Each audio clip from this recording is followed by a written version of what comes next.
Caríssimos e caríssimas, nós vamos, neste momento, nos dedicar à discussão sobre a lógica formal e a falácia. Na verdade, no primeiro momento, nós vamos discutir os fundamentos da lógica, a lógica formal aristotélica.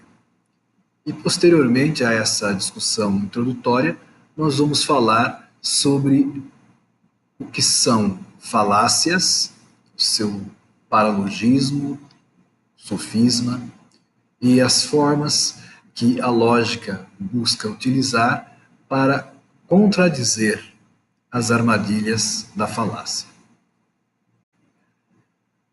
Não é difícil nós encontrarmos no nosso dia a dia, muitas vezes, expressões relacionadas à lógica. Muitas pessoas argumentam nas suas conversas que uma coisa é lógica. É lógico que você vai conseguir alcançar o sucesso se você se empenhar.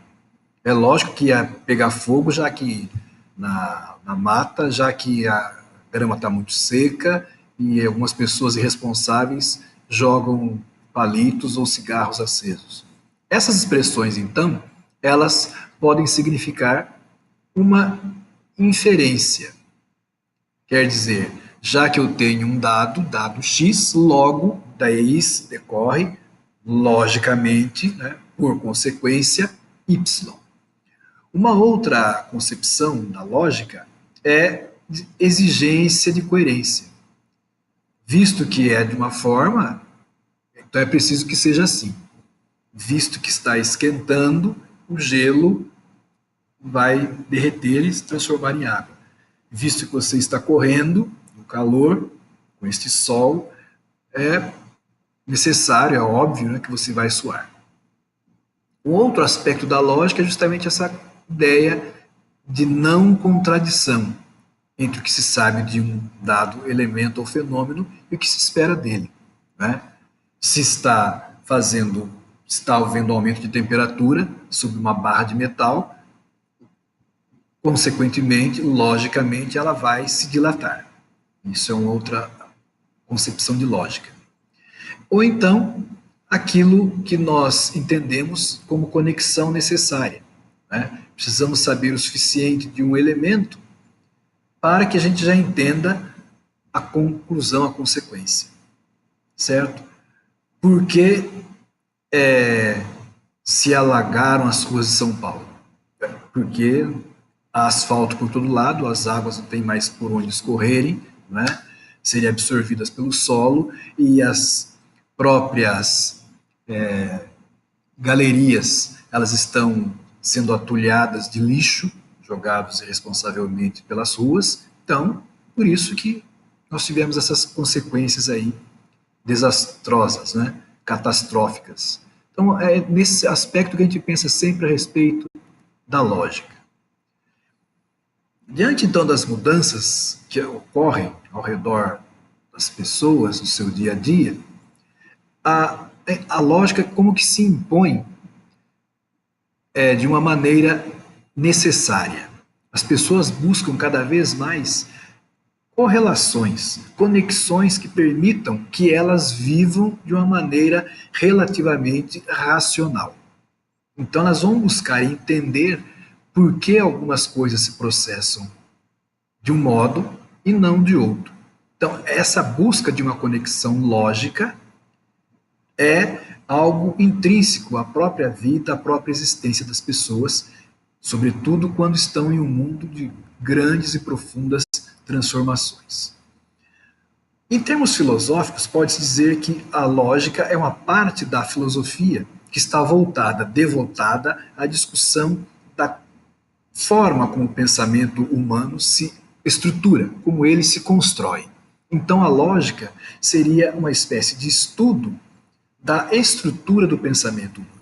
Claro, nós vamos encontrar outros campos de estudo, a gnoseologia, por exemplo, que ela vai se dedicar à discussão sobre a capacidade, a extensão do próprio pensamento. Mas a lógica ela está na base dessa discussão, discutindo a construção do pensamento, sobretudo porque ela vai discutir os elementos que constituem a base do pensamento, a construção do pensamento. Quais são os elementos que nos permitem, a nós humanos, construirmos os nossos pensamentos, desde os mais simples até os mais complexos? Portanto, nós vamos, dentre as divisões que a lógica apresenta, sendo uma lógica mais formal e uma lógica dialética, nós vamos nos dedicar aqui, em um primeiro momento, à lógica formal, também conhecida muitas vezes como lógica aristotélica, porque foi esse filósofo quem, por primeiro, tentou fazer uma sistematização do pensamento, uma busca de determinar quais eram os elementos essenciais do pensamento, quais eram as formas pelas quais o pensamento não poderia ser contradito, ou quais as formas pelas quais se poderia identificar no pensamento algumas falhas ou lacunas. Né? Então, foi Aristóteles quem discutiu primeiro essa lógica, a estruturação do pensamento, e também propôs alguns princípios lógicos que ainda hoje são observados na discussão sobre o pensamento adequada, correta, logicamente estruturados.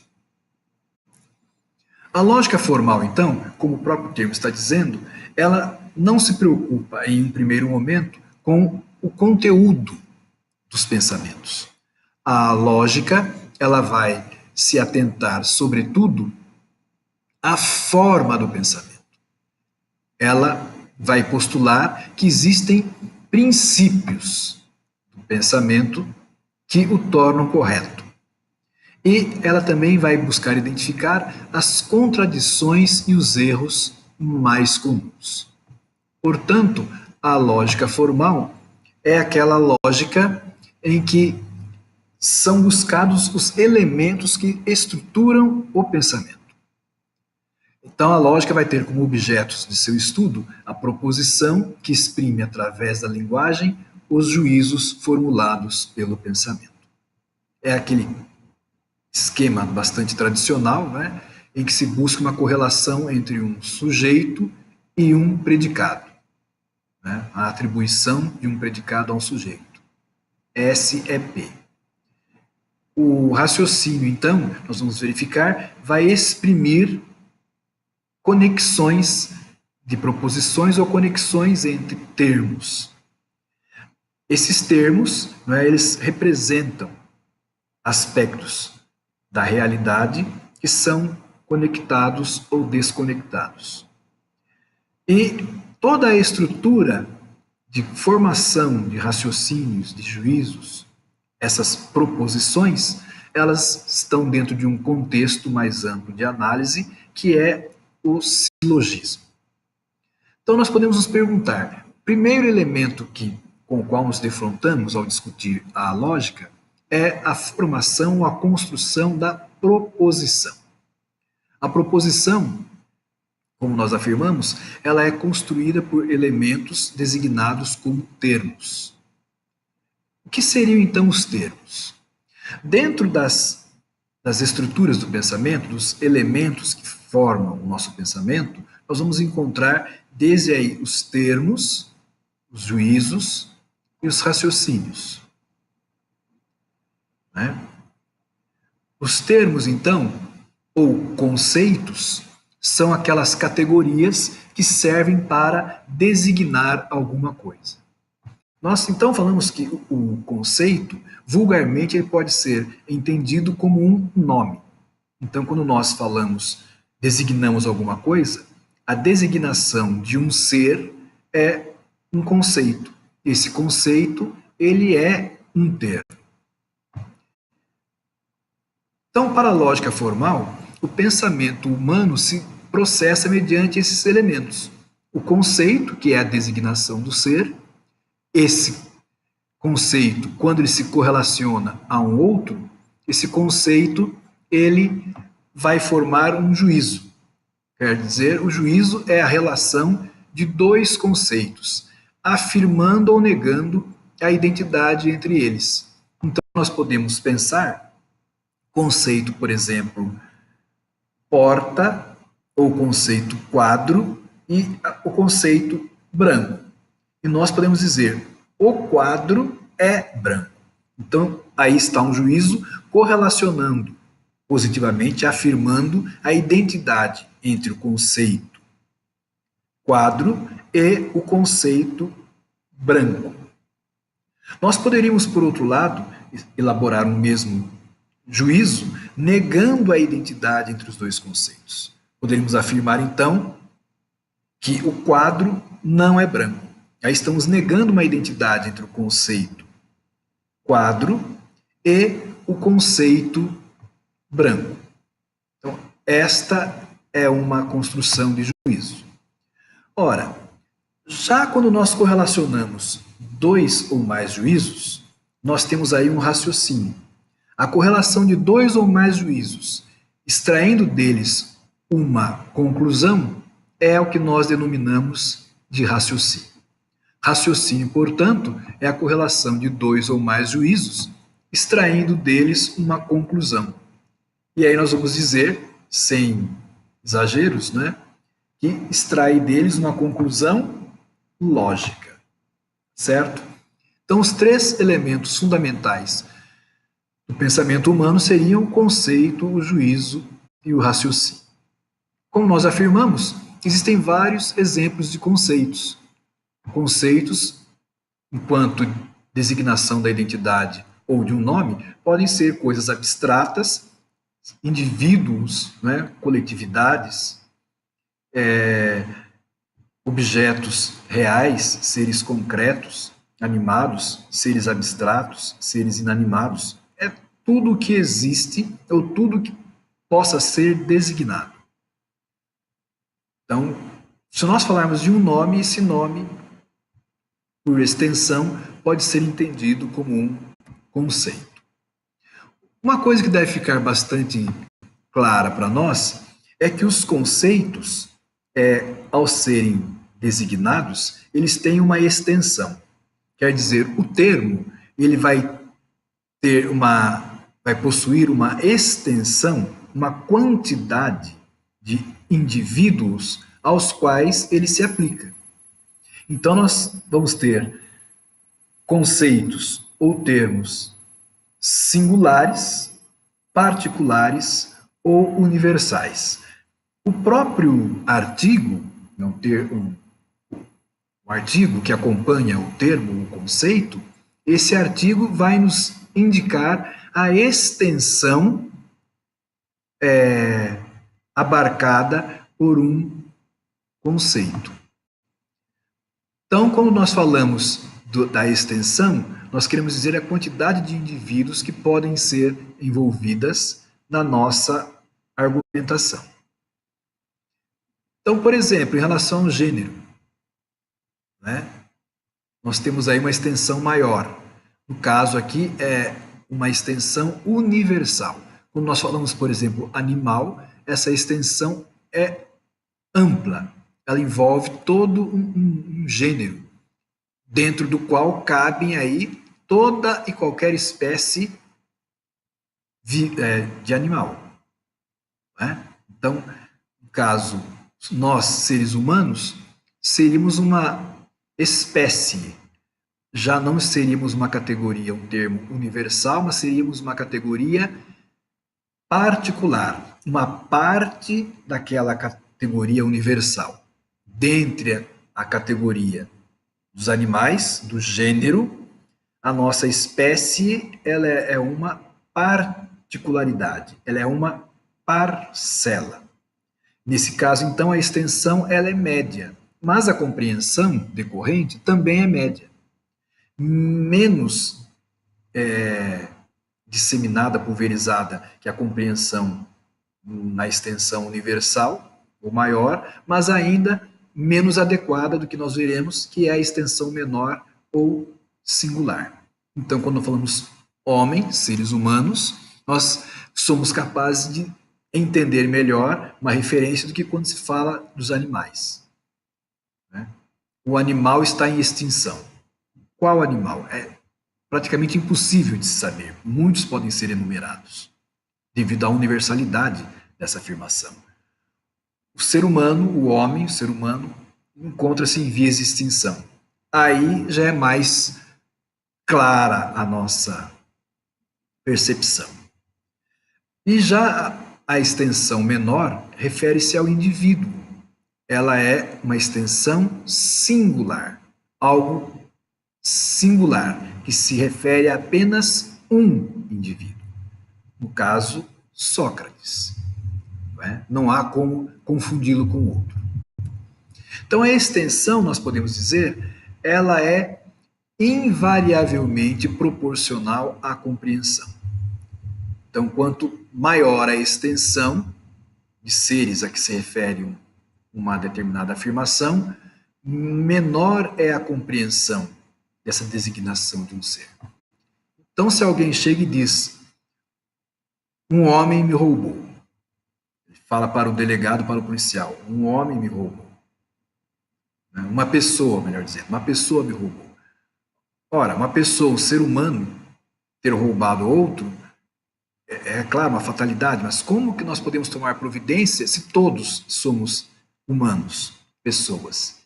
Aí ele pode começar a buscar mais particularidades para personalizar e identificar o sujeito. Ele pode dizer: era uma pessoa de parda ou negra.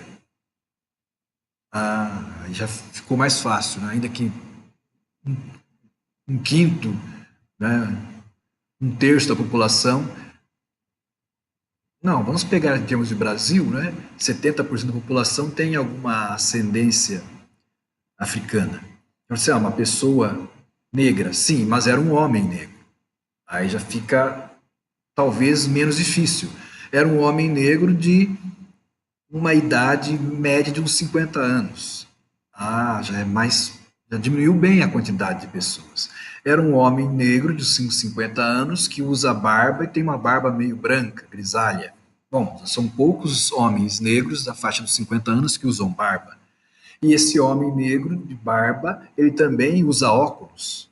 E ele estava trajando uma camisa verde de vários tons. Aí é praticamente colocar o delegado na cadeia. Se sou eu o delegado, porque está identificada a pessoa com vários sinais particulares que podem singularizá-la diante de outras. Vejam, do mais universal ao mais particular, nós temos então de aumentar os qualificativos. Quer dizer que o termo que se refere a um ser que é o maior na sua extensão, ele é o menor na compreensão. E, inversamente, aquele ser, o termo que se refere a um ser da máxima compreensão possível, ele vai ter uma extensão mínima. Identifiquei. O criminoso é o Leonides Justiniano. Pronto, não há outro. Aliás, havia, né? Que era o meu pai. Mas hoje só existe um, que é o Leonides Justiniano, esse que está aqui falando agora. Então, é essa a inversão, né, que nós percebemos, essa inversão proporcional entre compreensão e extensão. Do ponto de vista, por outro lado, da qualidade, nós vamos perceber que as proposições elas podem ser afirmativas, como nós falamos a respeito do quadro e da cor branca. Elas podem ser afirmativas quando atribuem alguma coisa a um sujeito. S é P. O quadro, ele é branco. O quadro é branco. Certo. E já por outro lado, essa afirmação, ela, ou proposição, ela tende a ser negativa quando elas separam o sujeito de alguma coisa. Não há uma conexão do sujeito com um atributo. S não é P. Como nós falamos, o quadro não é branco. Então, é uma proposição afirmativa quando há uma conexão entre o sujeito e o seu atributo, predicado. E essa proposição ela é negativa quando não há essa correlação entre sujeito e predicado.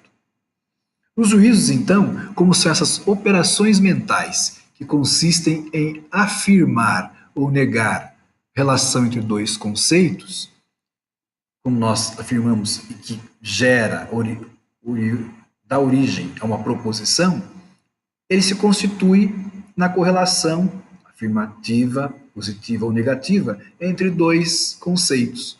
Então, podemos dizer, a porta está aberta, é uma proposição, né? Uma correlação positiva entre o termo porta e situação aberta. O céu é azul, uma correlação aí também positiva entre os termos céu e azul. Cachorro dorme, Medusa é uma figura mitológica, assim por diante. Do ponto de vista da quantidade, então, como nós falamos, ela está muito correlacionada à extensão. Então, nós vamos encontrar as extensões com essas divisões. Nós vamos ter um termo com uma extensão universal, particular ou singular. Essa extensão aí dos seres, ela é interessante porque as pessoas vão ser capazes de, ao construírem raciocínios, né, mais adiante, construírem raciocínios com validade ou não, o que é bastante interessante na discussão da falácia, né, porque muitas das falácias, sofismas, são construídos, esses raciocínios, de maneira incorreta, às vezes se baseando em jogo de palavras, uso inadequado de termos, inclusive das extensões. Nós vamos perceber que não é possível, de alguns tipos de proposições, elas, por exemplo, sejam particulares ou singulares, sobretudo particulares, não dá para se extrair uma conclusão universal de um juízo que não for um juízo indutivo bastante bem elaborado, né? Então, isso são coisas que nós teremos de verificar mais adiante. Mas o que é, então, um raciocínio de extensão universal? Bom, o raciocínio universal, ou a proposição universal, desculpe, o juízo universal, proposição universal, é quando diz respeito a todos os indivíduos de uma mesma espécie. Nós dissemos, não há exceção. E esse termo individualizado, né, o termo particular, o termo singular, mas o termo em si, ele vai ganhar uma dimensão universal devido às expressões que o acompanham, como o genérico, né, o artigo definido, ou então aqueles outros termos que designam a totalidade, positiva ou negativa, todos, nenhum. Então, todos os seres humanos são racionais. Essa é uma proposição universal. Quer dizer, um indivíduo, sendo humano, faz parte dessa universalidade. Nenhum ser humano é imortal. De modo similar, mas agora negativamente, né? O indivíduo que faça parte dessa totalidade não escapa a essa condição. Os humanos são bípedes. Então, essas são proposições universais. A proposição ou juízo particular diz respeito, como nós afirmamos, a uma parcela da totalidade ou da universalidade. Então, as expressões alguns, parte, são aquelas expressões que fazem com que o termo utilizado demonstre que está sendo subdividido ou partilhado. Então, podemos afirmar, alguns brasileiros são paulistas. Aí já está sendo indicada a partição da totalidade brasileiros para esse subconjunto de paulistas. E, por fim, nós podemos falar das proposições ou juízos singulares, que é quando a proposição vai dizer respeito a um único indivíduo, independentemente da categoria a qual faça parte. Expressões, então, como este, isto, né, ou mesmo a indicação de um nome particular, um nome próprio, né, vai singularizar essa proposição. No caso, João é um estudante, esta é uma mesa, isto é um quadro, isto é uma camisa, assim por diante. Então, essas proposições, elas vão ter extensão correlacionada com a a capacidade ou a quantidade, desculpe, né, de sujeitos que sejam abrangidos pela argumentação apresentada.